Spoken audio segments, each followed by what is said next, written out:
I mean, if you think about it. I was like, I can probably get both of them are college students now. Yeah, oh my gosh, I knew you. Which ones? Because I know some of them. Dominique. Yep. Dominique will be her second year butler. Wow. Farami just graduated. She's leaving for California. Oh, wow, yeah. Wow's I agree right. with them both. All right, we're rolling. Well, I'll just ask you to tell, I want you to say your name because these are short. Sometimes you'll introduce Okay. yourself and these maybe I haven't decided yet. But tell us your name, what you do at Child Advocates, and what is your role? And I look at you, correct? Okay. Your name, what you do at Child Advocates, and your role. Jill English, Chief of Community Equity and Inclusion. That's good. And tell me what your program offers.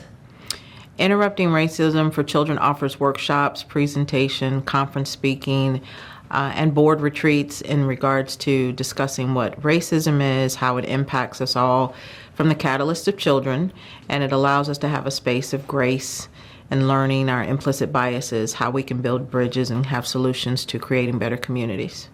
How have you seen this program change people over the years? In a multitude of ways. Can you, because we won't hear Angela, if you could just phrase it, our program's changed. Oh, yeah, in a okay. multitude of ways. Just Okay. reframe her question. Thanks. Our programs change people in a multitude of ways. We hear the stories of behaviors that result in building relationships from examples of I had an educator who went through the workshop who then increased the materials in their classroom that were reflective of more students, whether the classroom was diverse or not, bringing that into the space.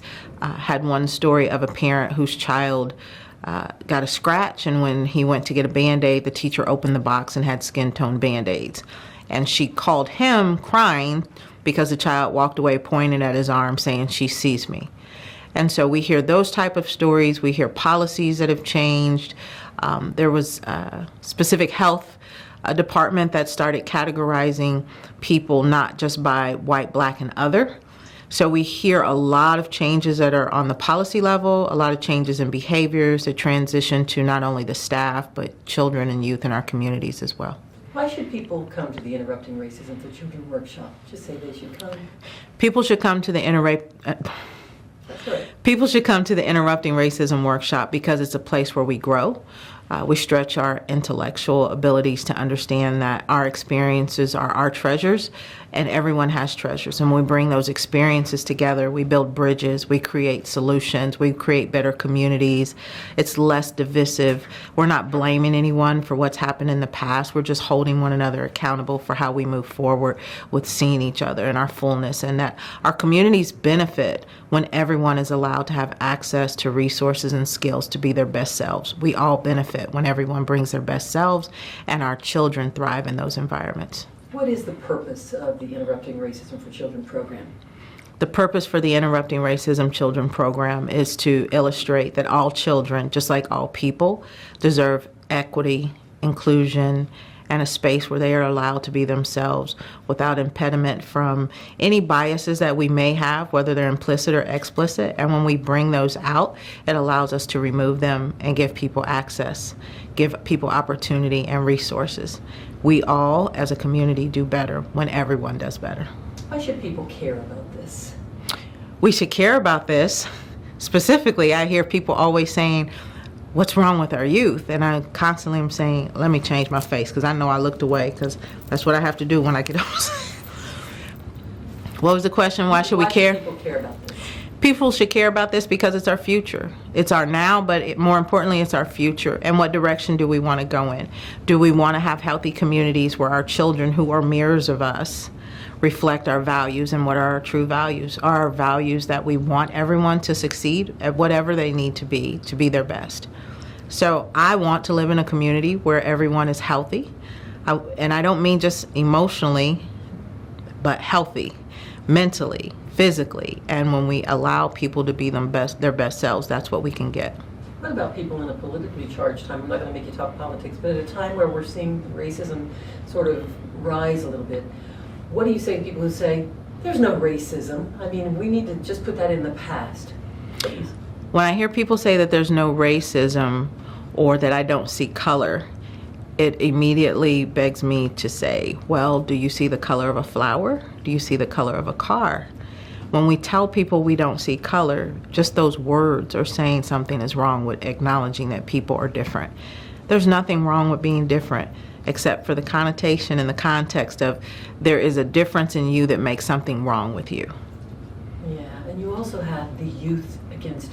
Tell us what YARI stands for and why you formed that. Youth Against Racial Injustice is a group of youth who came together after attending a workshop. They decided to self-name Youth Against Racial Injustice, and what they wanted to do was expand their experience in the workshop. They learned that there are other youth having similar experiences to them. They wanted to bridge the gap. They wanted to build cross-racial relationships and have opportunity and access that hadn't been afforded because of socioeconomics, race, religion, gender.